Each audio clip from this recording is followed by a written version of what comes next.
Hi friends, నేను మీలో ఒక్కడిని. రామాయణం ఆది కావ్య, ద ఓల్డెస్ట్ ఎపిక్. మహర్షి వాల్మీకి రామాయణాన్ని ఇలా డిస్క్రైబ్ చేశారు.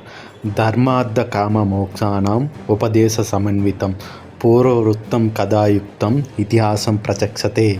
దీని అర్థం మానవ జీవితంలో పురుషార్థాలు 4 ఉంటాయి. అవి ధర్మము, అర్థము, కామము, మోక్షము.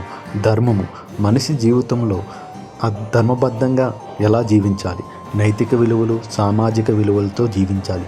అర్థము ధర్మంగా ధనాన్ని ఆర్జించాలి. కామము కోరికలుని తీర్చుకోవాలి. మోక్షము అంటే లైఫ్ సైకిల్ నుండి విముక్తి కలుగుతుంది. రామాయణంలో ఈ 4 పురుషార్థాల గురించి ఎలా పాటించాలో చెప్పారు. పూర్వవృత్తం గతంలో జరిగిన కథ, కథాయుక్తం స్టోరీగా చెప్పటం. ఈ గతంలో జరిగిన కథని స్టోరీగా చెప్పడాన్ని ఇతిహాసం అంటారు. ఇది ఫ్రెండ్స్ రామాయణం యొక్క డిస్క్రిప్షన్. నెక్స్ట్ వీడియోలో రామ, భరత, లక్ష్మణ, శత్రుఘ్నుల జననం గురించి చెప్తాను. Until then signing off. నేను మీలో ఒక్కని.